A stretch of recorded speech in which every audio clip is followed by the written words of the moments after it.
नमस्कार, स्वागत आहे तुमचं मंजूज रेसिपी मध्ये। आज मी झिरकं बनवणार आहे। कधी कधी काय होतं ना की आपल्याकडे भाजीला काही नसतं आणि भाजी बनवायचा कंटाळा आलेला असतो कधी कधी। मग त्यावेळेला शेंगदाणे असतील तर शेंगदाण्याचं हे झिरकं बनवलं की तुम्ही भातासोबत छान खाऊ शकता। चला तर मग आता पटकन आपण रेसिपीला सुरुवात करूया।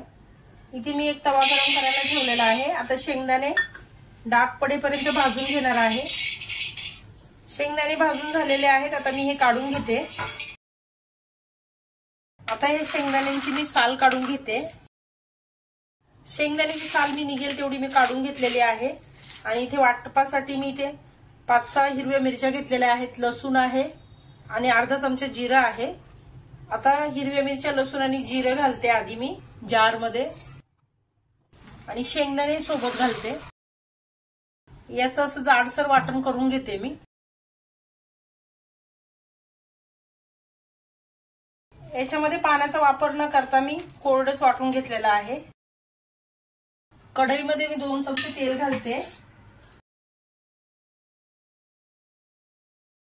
तेल तापलं की मी यामध्ये अर्धा चमचा इतकं जिरं घालते।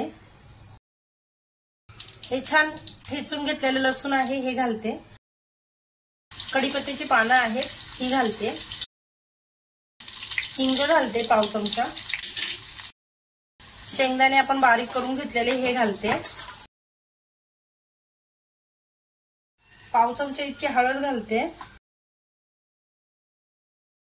आता ह्या शेंगदाण्याचं कूट वाटलेला मी याच्यामध्ये मिक्सरच्या जार मध्ये तेच पाणी मी घालते।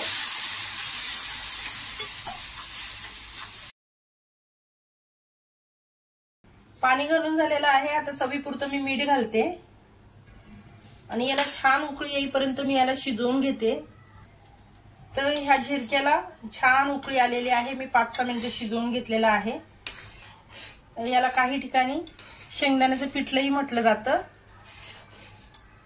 फार झटपट होणारा पदार्थ आहे आणि चवीलाही छान लागतो। फक्त थोडंसं तिखट करायचा। हे झिरकं झणझणीत असावं।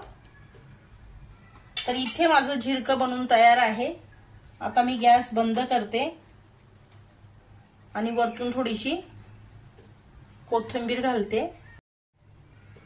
झिरकं छान तयार झालेलं आहे। सोबत इंद्रायणी भात आहे, एक कांदा घेतलाय मी फोडून आणि पापड मस्तच। तर या जेवायला। आणि माझी ही रेसिपी आवडली असेल तर लाईक करा, शेअर करा, सबस्क्राईब करा आणि पूर्ण रेसिपी बघितल्याबद्दल धन्यवाद।